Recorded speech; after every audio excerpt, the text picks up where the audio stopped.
Un meurtre filmé en plein jour, une couverture médiatique qui s'effondre sous le poids de la vérité. Et voilà, une nation divisée. Mais voici le plus choquant. L'homme au cœur de ce scandale, celui qui a tout tenté pour cacher la réalité, se voit maintenant abandonné par ses plus fidèles partisans.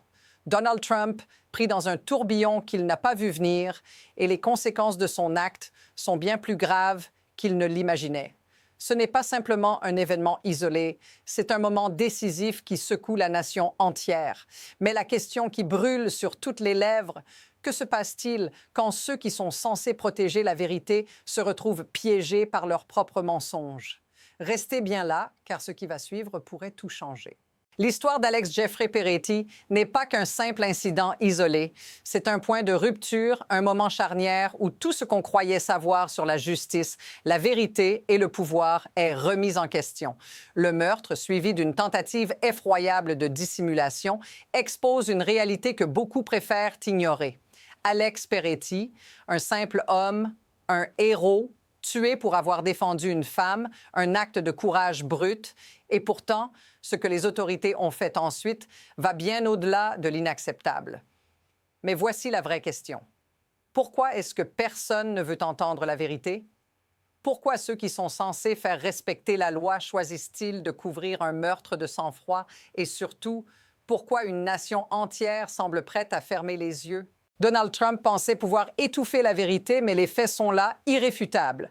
Alex Peretti, un homme ordinaire qui n'a fait que défendre une femme, a été abattu sans raison. Il avait un pistolet, ont affirmé les autorités. Mais devinez quoi? Il avait bien un permis de port d'armes et il n'a jamais sorti son arme de son étui. Un détail que personne ne voulait admettre, mais qui change tout. Le pistolet, là où il était supposé être, dans son étui, n'a jamais été un danger. Et c'est là que ça devient choquant. Pourquoi, après avoir retiré l'arme de l'étui, les agents de la Border Patrol ont-ils continué à le tuer alors qu'il n'était plus une menace? Il n'y a qu'une seule réponse. Ce n'était pas de la légitime défense. C'était un meurtre déguisé en intervention policière. Mais voici ce qu'on vous cache. Pourquoi cette dissimulation est-elle plus que jamais révélatrice de l'état actuel de notre système? Pourquoi les autorités s'acharnent-elles à mentir pour protéger les responsables de ce crime? Ce qui semblait être un incident isolé se transforme en un symbole d'une dérive beaucoup plus grave. Ce n'est pas la première fois que des autorités de ce genre abusent de leur pouvoir, mais l'intensité de cette violence et la rapidité de la couverture de l'affaire marquent un tournant. Rappelez-vous des précédents. Chaque fois que la violence policière est justifiée ou ignorée, elle ouvre la voie à une normalisation. Et ici, ce qui choque, c'est que la couverture de ce meurtre n'est même pas une exception. Elle devient une norme.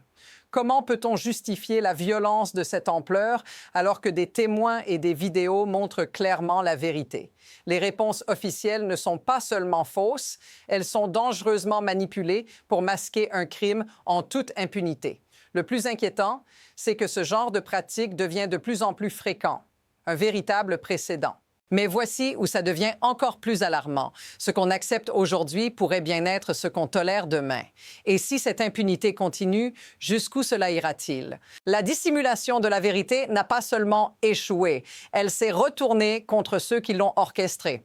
Lorsqu'on a vu les premiers rapports de la Border Patrol, il était évident que la situation était déjà plus complexe qu'ils ne le laissaient entendre. Mais maintenant, les contradictions ne peuvent plus être ignorées. Trump, Greg Bevino, Christine, ils ont immédiatement fait passer Alex Peretti pour un terroriste, un homme qui, selon eux, méritait d'être tué. Mais en y regardant de plus près, on se rend compte que cette version des faits n'a pas de sens. Vous voyez, personne, absolument personne, ne croit qu'un homme en train de protéger une protestataire, même armée, aurait l'intention de tuer. Il n'a même pas eu le temps de sortir son arme avant d'être attaqué. Les autorités ont fait leur déclaration avant même de savoir ce qui s'était réellement passé. Et voilà la vérité, dérangeante mais incontournable. Ils ont menti dès le départ. Ce n'était pas une tentative d'attaque contre les autorités. C'était un acte de défense et de compassion. Mais maintenant, regardez ce qui change. Ce mensonge, cette manipulation, affecte bien plus que cette histoire. Cela touche à la crédibilité de tout le système, et si cette déception passe inaperçue, alors tout est permis. Loin d'être un simple incident isolé, cette affaire prend des proportions explosives. D'abord, l'indignation grandit aux États-Unis, mais cela ne s'arrête pas là. À l'échelle internationale, des voix s'élèvent pour condamner les actes de la Border Patrol. La communauté internationale commence à se demander qui, en dehors de l'Amérique, voudrait encore s'y rendre. Le boycott mondial de la Coupe du monde prend de l'ampleur. Les gens disent « Pourquoi risquer nos vies dans un pays où les forces de l'ordre peuvent vous abattre en toute impunité ?» Mais ce n'est pas tout. Pendant que l'attention mondiale se porte sur ce meurtre, Trump envoie des menaces absurdes sur le commerce mondial, notamment des taxes de 100% sur le Canada. La scène devient plus chaotique à chaque minute. À Washington, des républicains influents commencent à prendre leur distance. L'écho de cette crise politique s'intensifie avec des demandes de témoignages des responsables de l'ICE et de la Border Patrol devant le Congrès. La pression monte et tout le monde cherche à savoir qui est vraiment responsable ici. Mais voici ce qui change la donne. La crise politique s'intensifie plus rapidement que ce que les dirigeants avaient prévu. Et le pire est encore à venir. Que se passe-t-il lorsque le monde entier regarde et que la pression intérieure s'accroît? Ce n'est pas juste un numéro dans les journaux, c'est l'histoire d'un homme, un héros dans son quotidien, tué pour avoir fait ce qu'il croyait juste. Alex Peretti n'était pas seulement un simple citoyen, il était un infirmier en soins intensifs, un soignant dévoué, un homme de cœur. Il s'est retrouvé au mauvais endroit, au mauvais moment, mais son acte de défendre une protestataire innocente était tout sauf une erreur. C'est un geste qui pourrait résonner dans l'âme de n'importe quel être humain, vous, moi, n'importe qui. Et c'est ce qui choque encore plus. Les gens qui sont censés nous protéger, ceux qui sont censés garantir la justice, ont décidé que la vie d'un homme n'avait aucune valeur. En effet, la vérité est difficile à accepter, mais elle doit être dite. Ce n'était pas un accident, ce n'était pas un malheureux malentendu. C'était un meurtre prémédité, un acte de violence gratuite contre un homme qui n'avait commis aucun crime. Si cela vous touche, si vous avez l'impression de déjà connaître cette réalité, si vous avez vu un système qui semble tourner en rond et ne jamais rendre justice, dites-le dans les commentaires. Parce qu'en fin de compte, ce qui est arrivé à Alex Peretti pourrait arriver à n'importe qui. Ce qui se passe ici n'est pas qu'une simple tragédie individuelle. C'est un symptôme d'un système profondément défaillant. À chaque incident, nous voyons le même schéma. Un pouvoir qui abuse de son autorité, une manipulation systématique des faits et une société qui semble tolérer cette violence institutionnalisée. Mais qu'est-ce qui permet à tout cela de se produire? La réponse est à la fois simple et terrifiante. Le système joue avec nos peurs. Il exploite les divisions pour maintenir le statu quo. Il ne s'agit pas seulement d'un homme, d'un meurtre ou d'une tentative de dissimulation. Il s'agit d'un mécanisme bien rodé où la vérité devient secondaire. Les discours de peur, la protection d'une image de l'ordre et la criminalisation des innocents deviennent des outils utilisés pour maintenir le contrôle. Ce n'est pas un accident si ce genre de choses se répète encore et encore. C'est un choix calculé. Et voici ce qui rend la situation encore plus sombre. Ce système est bien plus vaste qu'un simple incident. Il touche chaque aspect de notre société, de la politique à la loi.